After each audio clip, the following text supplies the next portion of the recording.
Olá, seja bem-vinda e seja bem-vindo ao Campo Diplomático, espaço aqui no AgroMais, onde conversamos sobre as relações entre o Brasil e o mundo. Recebo hoje aqui nos nossos estúdios o embaixador da Índia, Suresh Reddy. Ambassador, thank you so much. Your second time here at our channel and our program. It's an honor to have you once again.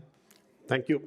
Thank you so much, Gabriel. I mean, this is a very popular program, I should say, amongst the diplomats and amongst a lot of people in Brazil.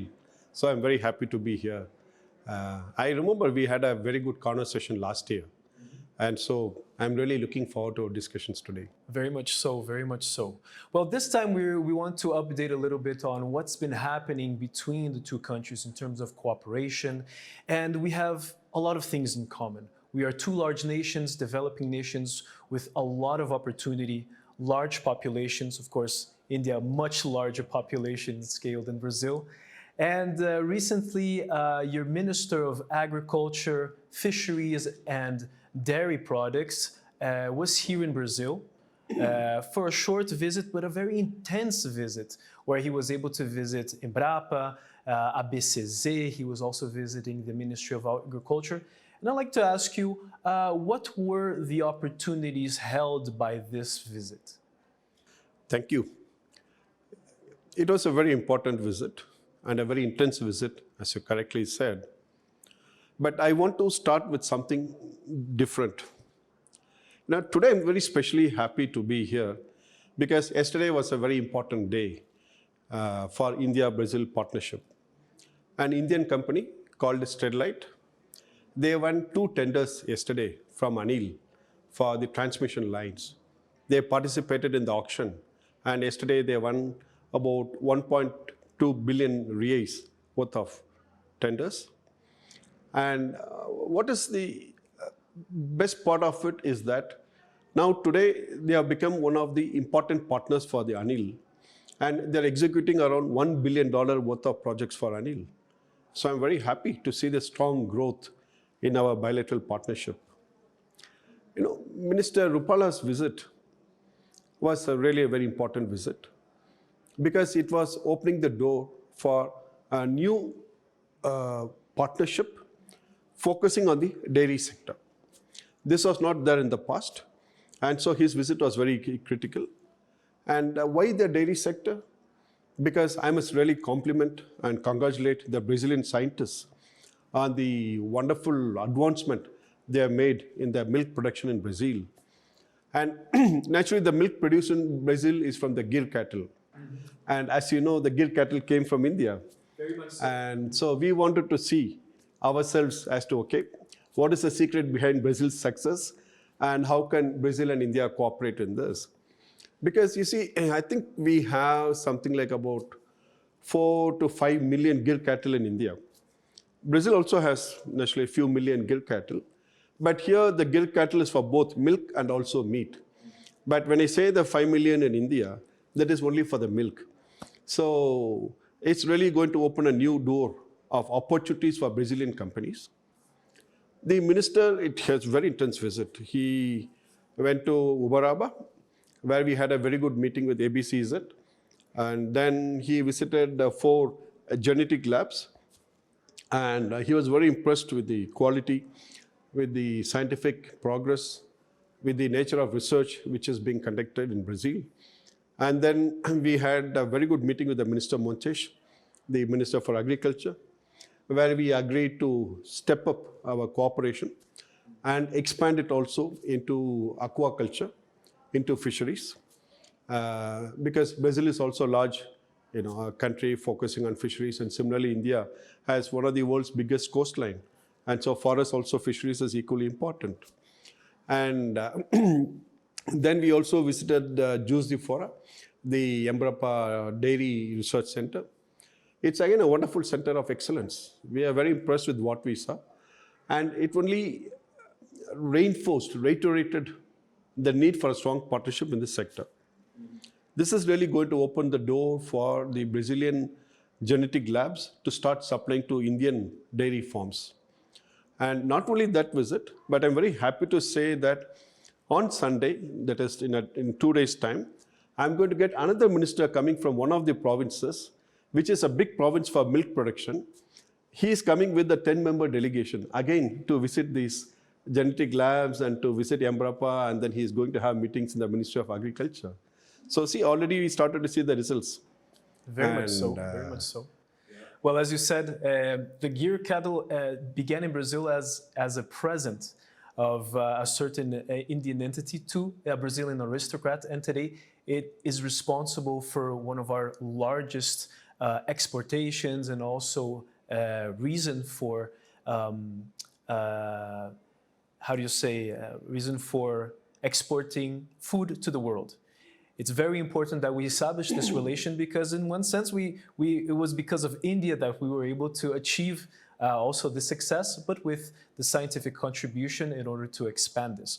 What is the opportunities that we have now in this sector in order to exchange our cooperation in technology for this sector of milk production, in the case of India, as well as general livestock production in Brazil? You know, one thing we have done is that, see, I'll put it this way, that today India is growing. It is growing at a very rapid pace.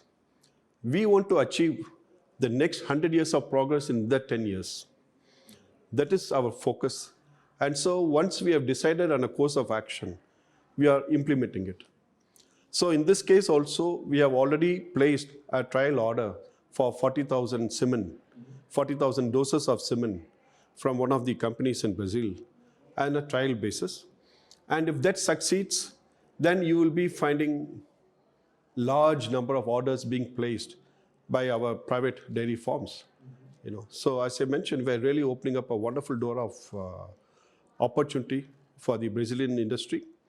And another area of cooperation is, of course, genomics, but also in IVF, in vitro fertilization. Brazil has been a big success story in that. And India has also been doing well, but I believe jointly we can do more research and develop that. And that is another area of cooperation which we are focusing on. And the net result is that when you talk of food security, the milk becomes a very important component in the food security. You know, milk per se is one of the most important nutrition element which a person has in his life, he or she, and especially for the children. And so the more milk we can provide to the children, the more you're also addressing the challenge of malnourishment. And so it is a very important product, and that's why this cooperation is important, because we are two large countries with large populations, right? Yes. So. And what about the sugar sector? Brazil and India are one of the largest or the two largest producers of sugar in the world. And not only is it important for our exportation, but also for the energy sector. And this is very crucial because India has been having talks of including more ethanol within the mixture of fuels in their mixture for national production and national use. So what are the opportunities that we have now, especially given that Brazil developed many years ago the flex fuel type of engine? Do we have opportunity to expand our cooperation in this area? You know, it is interesting. Your cattle industry came as a result of the Indian cattle. And I don't know if many people in Brazil know, but sugarcane also came from India. So it's interesting that from the cattle we're now going to the sugarcane. Like, and I think Brazil is the largest producer of sugarcane, sugar, and India is the second biggest producer of sugar globally. And so this cooperation in sugar is competitive cooperation, is how I would put it, on sugar per se. But today the situation has changed because we have decided to, and we are implementing it, our new policy on ethanol. Under that, we are committed to increasing our ethanol mix in the fuel by 20%. We said we will implement first 10% by 22, by the end of this year. But I'm very happy to inform that we have already achieved the target. We have already achieved the target almost 5 months ahead of the schedule. And we originally kept 2030 as the year for achieving 20% target. But now we have advanced it to 25. We have advanced it by 5 years. And I feel going by the progress we are making, we will not wait till 25. Even by 24, we will achieve 20% mix of ethanol. Now, what does it mean?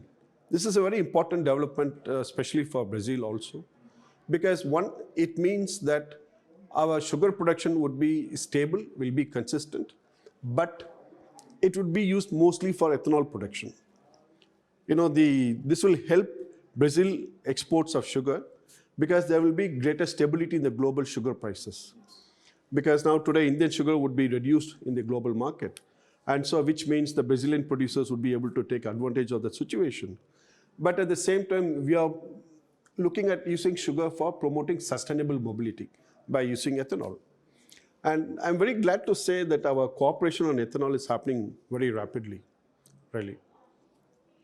We had a good delegation of about 25 sugar cum ethanol producers from India. 10 days ago, they were here. They came here at the invitation of Unica, and I must really appreciate the great work being done by Unica. We interact with them regularly, and I appreciate the management of Unica, Mr. Yavandra Gussi and his team, for the wonderful job they're doing in promoting ethanol and the cooperation with India. I'm also happy to say that next week, we are going to get a high-level delegation, again for ethanol. This is a delegation going to be led by our Vice Minister for ethanol, for petroleum. He is coming with a delegation of about 12 members, and they include the CEOs of the big oil companies in India. They are coming here to see and discuss about Brazil's success behind ethanol and how do we also follow a similar model in India. And with the aspects of technological cooperation between the two countries, India is very important for IT as well. Can we increase our cooperation in this sector in order to improve not only the agriculture sector, but IT as in general, with Indian companies coming to Brazil and Brazilian companies also exchanging information with Indian companies in the territory? I think today India has become the hub of not only IT, but of fintech revolution, which is happening globally. You'll be surprised to know that last year we had about $1 trillion of transactions of digital currency, digital economy. And today the number of startups in India is estimated to be more than 50,000. And just 2 days back, the biggest startup center in the whole world was inaugurated in my state, in my city called Hyderabad, which can house 2,000 startups at one time. That's the world's biggest startup hub. Can you imagine? And so there's a lot of potential for cooperation between India and Brazil. I was recently in the city of Londrina, and I was pleasantly surprised to know that an Indian IT company has become the biggest employment provider in the city of Londrina. And not only that, they made a commitment of increasing the number of employees to 5,000. But I must also tell you that today, the same company, one company, in the first 6 months of this year, they recruited 15,000 people in Latin America. We are talking of almost 3,000 people every month they have been recruiting in Latin America. But more than that, globally they recruited 60,000 people, which means 10,000 people every month they have been recruiting. So imagine the potential these companies have in Brazil. If they come here and if they succeed here, like how much more they can recruit, how much of a difference they can make to the employment for Brazil. And also, not only the employment, but look at the expertise they will be sharing. Look at the transfer of knowledge which will be happening. I mean, it will be making Brazil also as a knowledge economy. It will be speeding up the process of the transition into a knowledge economy. Because today, when you look at the non-agriculture sector, the challenge is how are you going to upgrade the technology? How are you going to provide the employment? How are you going to increase the efficiency of the operations? They're all basically boiling down to technology in the sense of what the digital technology can provide, right? That is why the Indian companies today are becoming critical partners in this industry, in the industrial sector, in the service sector. And the service sector is the one which is also rapidly growing. And you'll be surprised to hear Last year, we exported about $670 billion worth of goods. Out of the 670, almost $250 billion was in services. Now imagine if today Brazil also becomes a knowledge economy. How much your service exports would be going up? It will be going up quite rapidly because you have a large talent pool. Very much so. You know, and we depend also on 200 the million service people. sector. Yes, yes. Large talent pool. So, well, I think it's a challenge for maybe Brazilians to understand the scale of how things happen in India with 1 billion people, and a country that you have to feed, a country that is also quite a rich exporter of wheat as well. And I would like to know, within all these challenges that we face today, what are some of the main challenges between fomenting and improving the relations between the two countries that have different cultural nuances, languages as well, but that have so much in common in terms of cooperation and the similar challenges that we face with growing populations, food security? What are the challenges that maybe we need to find more focus on in order to improve this interaction? I've been here for about 19 months, and I have traveled to many provinces in Brazil. I have been to Bahia, I've been to Manaus, Belém, of course, Rio, Sao Paulo, Curitiba, Pará, Cuiabá. Last week I was in Goiás. So I've been traveling around. I've been going to different places. I've been meeting people, and I've been meeting the leadership, I've been meeting the business people, and I've also been meeting a lot of normal people, ordinary people, so to say. I find there are many things which are common, as you correctly said. Many of the values, we share the same values in terms of our family, the importance we attach to our family, the social values, the family values. But at the same time, when you look at the challenges which Brazil is having today, I find many of the challenges are similar to India. And today, the bigger challenge which we both have is finding solutions which are cost effective, which means low cost solutions, and at the same time, low cost solutions which can be applied at a mass level. A solution which can be applied across the country at a low cost. Because if the cost of the solution is high, even if it's a very great solution, a wonderful solution, but still the country cannot afford it, and neither can the people afford it. And so that is something which we need to think, that is this a solution which is workable? And it can be workable if the people can afford it, and if the government can afford it, right? Like last year, for example, we made sure that every village in India was digitally connected. We were not talking of 5G. We said, let us first make sure that our people are digitally connected. And so today I'm very proud to say that almost 90% plus villages in India have fiber optic connectivity. And those that do not have fiber optics, they are connected by Wi-Fi. And we are using even satellites to give Wi-Fi connectivity to the villages. And I think today almost the number of internet users is, the number of mobile phone subscribers is almost 1.2 billion in India. And the number of internet users is almost 600 million. 600 million people, half of the country, half of the population is already connected to the internet. And in another 2 years or 3 years, will be almost 100%.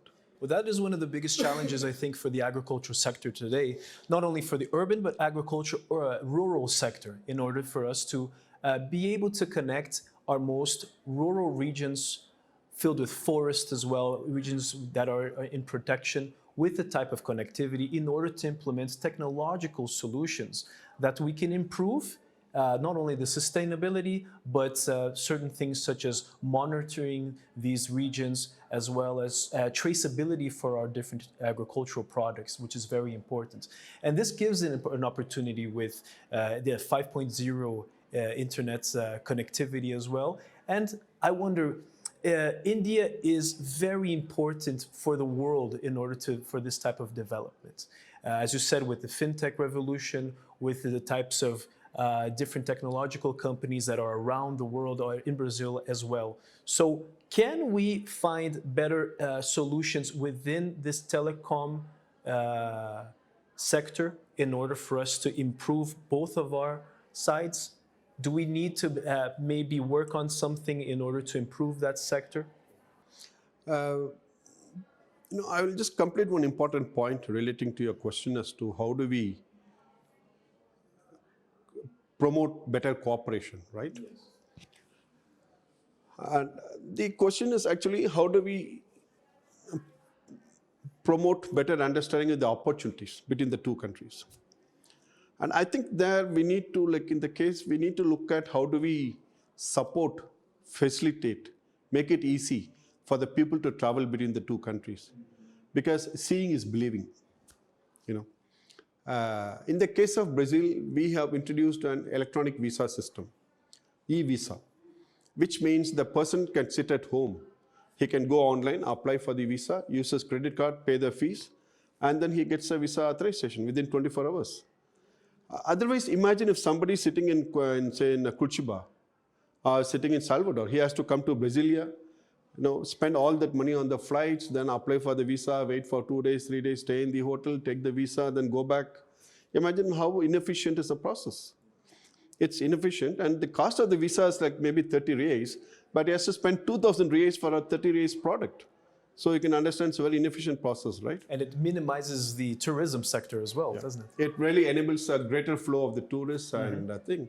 So that is something which we need to look at. I mean, we need to see how we can simplify the visa procedures between our two countries. That is something very important. Because when a CEO of a company, if he looks at the visa process and then he says, oh, it is going to take so much of time, so many documents, he gets the impression that, oh, maybe this country is still bureaucratic, Yes. So it's important to convey the right message to the businessman. And it starts from the visa process itself. Coming back to your question on the mobile revolution and how we can partner with each other in that mobile revolution. For us, in our case, our 5G is mostly homegrown, home developed, so as to say. We are launching it now. The auction is going to happen now. And we estimate that in the next 6 months, about 200 million smartphones with 5G capacity would be sold in India. And naturally, when you talk of India, the numbers are always big. 200 million is pretty much our population, right? Yeah, that's correct. Yeah, that's correct. Yeah, 200 million is your population. That is correct. The scale is very different, isn't it? And if you look at your PIX, for example, your PIX is modeled on the Indian fintech called UPI.